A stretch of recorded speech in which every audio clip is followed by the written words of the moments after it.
one of the most beloved and relatable. At age 7, inspired by her opera-singing grandmother, Taylor became interested in musical theater and country music. By the age of 10, she was singing at local events in her hometown. Taylor's parents set out to make their talented daughter's dream a reality. At a young age, her mother would take her regularly to Broadway in New York for acting and singing lessons.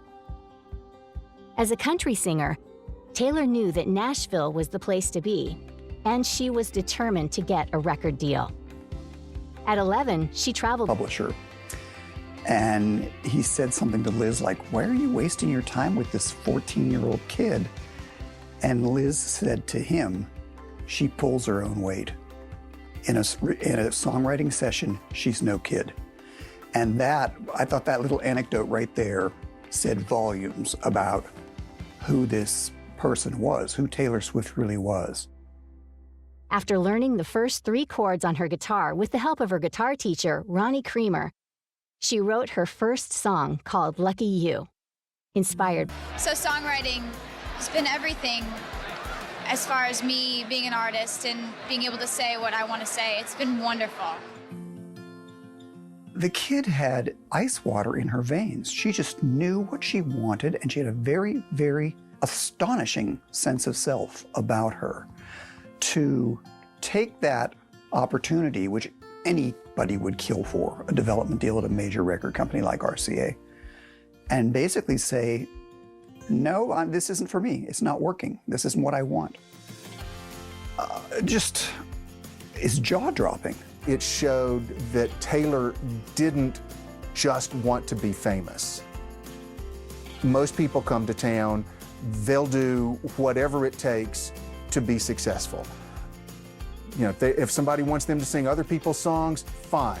Other people sing their songs, absolutely, it'll bring in royalties. You know, for Taylor, she couldn't have picked a better star maker, because that's what he is, and he couldn't have picked a more focused young artist. So it was a match made in heaven. She became the label's first signing. At only 16, she released her first self-titled debut studio album.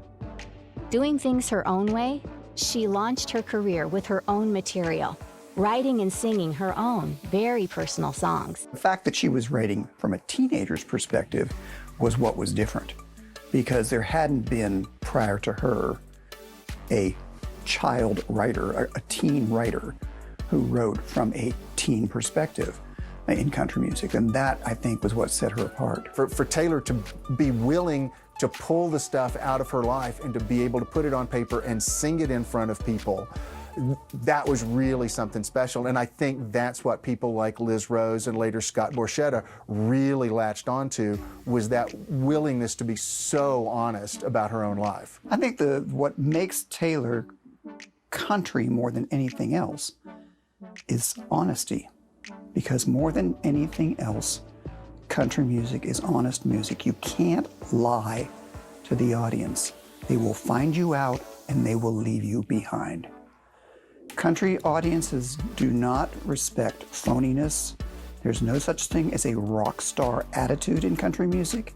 It is not permitted. You are not better than your audience. You are your audience.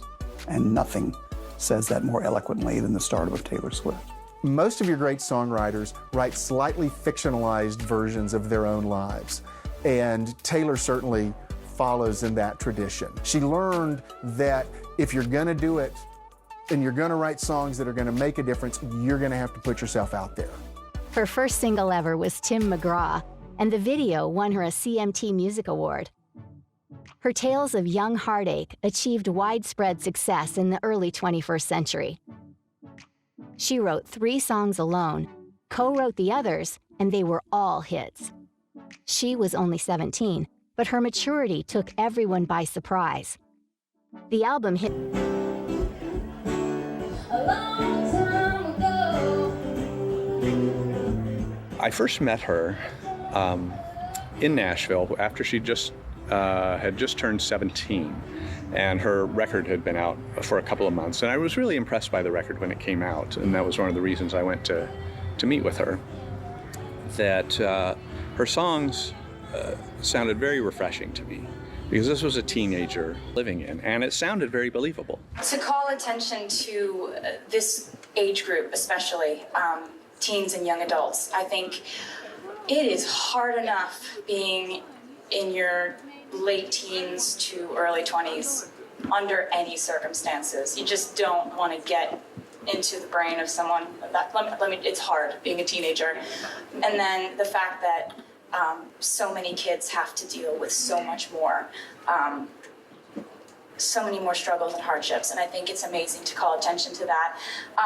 When I was 15 and I didn't get my way or didn't get invited or something, or was rejected or lonely, which was a lot, I would just write songs in my room. And when I was 15, I learned a lot of really tough lessons, and I wrote a song about it and called the song 15.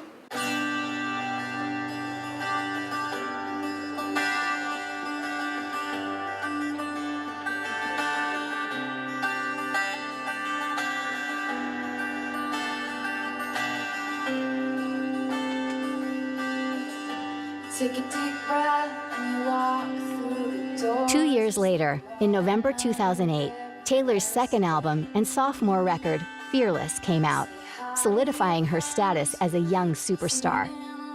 It became one of the best-selling albums of 2009. I liked that first record, but what was Fearless was the one that really made me a believer. And no, this isn't a kid. No, this isn't a one-hit wonder. No, this isn't a novelty act. This is an artist. And it was that second record, that whole second record, but in particular that second single, that really made me sit up and take notice. The fact that that accomplishment was done by somebody who wasn't even 18 yet, it's like, wow, we're in a whole new territory here. I mean, there's nothing that has gone before like this, and there probably won't be anything after like it either. The lead single, Love Story, was a huge success, blurring the line between country and pop hits. It became the second best country single of all time.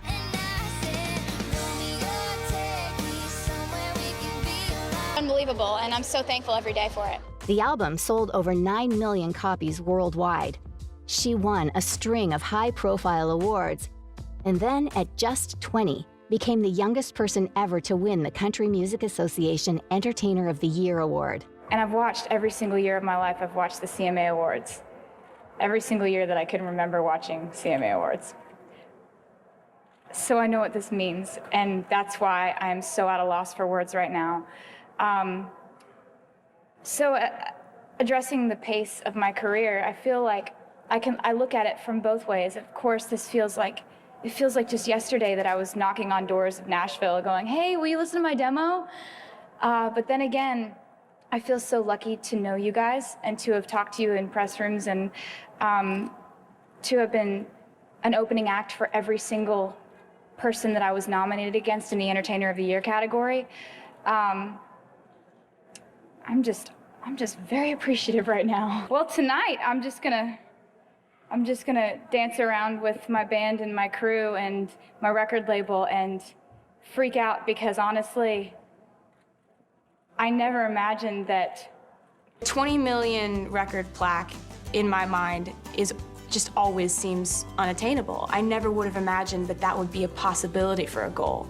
I was hoping to be able to sell one record, be able to make a record. Much more mature, not in any kind of suggestive way. I mean, she's just growing up. And that's not something that's easy to do for an artist that started out with as young an audience as Taylor did. And so that was the thing that I was really waiting to see out of her, was she going to be able to grow up in a way that made her look like a woman that should be taken seriously as an artist, or was she going to try to stay and just write teenage songs for the rest of her life, or was she going to try to... In Europe, at the O2 Arena in London, with a sold-out show, I couldn't think of a more perfect way to end this European run. I've gotten to experience just parts of the world I never thought I'd get to see, and nonetheless play shows in. It's been a really beautiful tour here, and finishing it here at the O2 is just so perfect.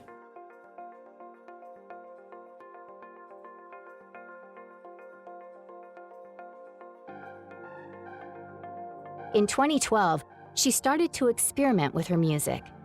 Taking a step away from her country roots, she took a giant leap with the release of her album, Red, which featured the hit single, We Are Never Ever Getting Back Together, and then I Knew You Were Trouble. This song was written about One Direction's Harry Styles, who Swift dated for several months around the time of Red's release. The album was an effort to make a big pop record and go beyond what she had ever imagined doing. At that time, even her appearance had started to change. The blonde curls were gone, and she followed more of a cool pop girl aesthetic. But the fans didn't seem to mind that the country girl part of her was gone. She made international hits. In 2013, Swift won the award for Artist of the Year at the 2013 American Music Awards. Thank you so much. The winning Artist of the Year for the third time is kind of a little bit mind-numbingly unbelievable, and I'm just... Asia tour, where I've never been there before, but surprisingly, the shows have sold out. So I think that, like I said, that's the most exciting thing, that these audiences have been so excited about the show being here. It's hard to try and figure out why my music works so well in Asia and why the fans like it so much. I'm honored by the fact that they, even if English isn't their first language, they would learn the words to my songs and sing them back to me in concert. It's really fun for me to know that they put that much effort in. And also, it's that kind of amazing reminder that music is one of those unifying factors that works all over the world. And looking out into the crowd and being in a completely new place, seeing that it's sold out, seeing that people know the words to the songs, it's really, really incredible. I'm really excited about the idea of tour, and although it's predominantly the same set list and production elements as the North American and the things we've done in the UK, it's good to kind of get back in the swing of things. So I'm going to do a dress rehearsal, and everybody's in full costume. So we're going to go do that now to a completely empty arena. Tomorrow, things will look a lot different. touring all over the world and putting out albums that... Lyrics received critical acclaim. It sold 2 million units worldwide within its first week and went on to win Album of the Year at the 2021 Grammys. Swift also made history that year, becoming the only female, and Folklore became the best-selling album of 2020. As of 2021, she has been dating the British actor Joe Alwyn for 4 years, but they have kept their relationship private. Taylor revealed that he did more than just inspire her music. He also co-wrote some songs of the 2 albums. This marks a new era of post-pop Taylor Swift. Her last 2 albums include magical and mysterious, personal, emotional, and beautifully told family stories. One thing hasn't changed. She hasn't stopped putting her whole...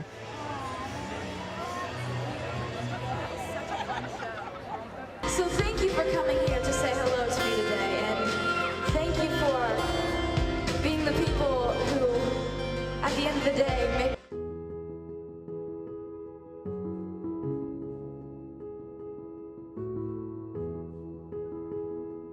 Taylor seems to have said goodbye to an old Taylor, not the early years country girl at heart, but the Taylor that wanted approval from everyone, as she simply became more comfortable than ever in her own skin.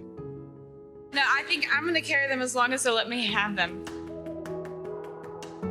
This is the dream come true. It's like I've never been presumptuous about dreams. As she is reclaiming her voice, Taylor now lives as she sees fit and is not taking any more negativity from anyone. With her truthfulness and strength of character, and by singing about themes we can all relate to, from the magic of falling in love to growing up and standing up for beliefs, Taylor Swift has inspired millions of people all over the world.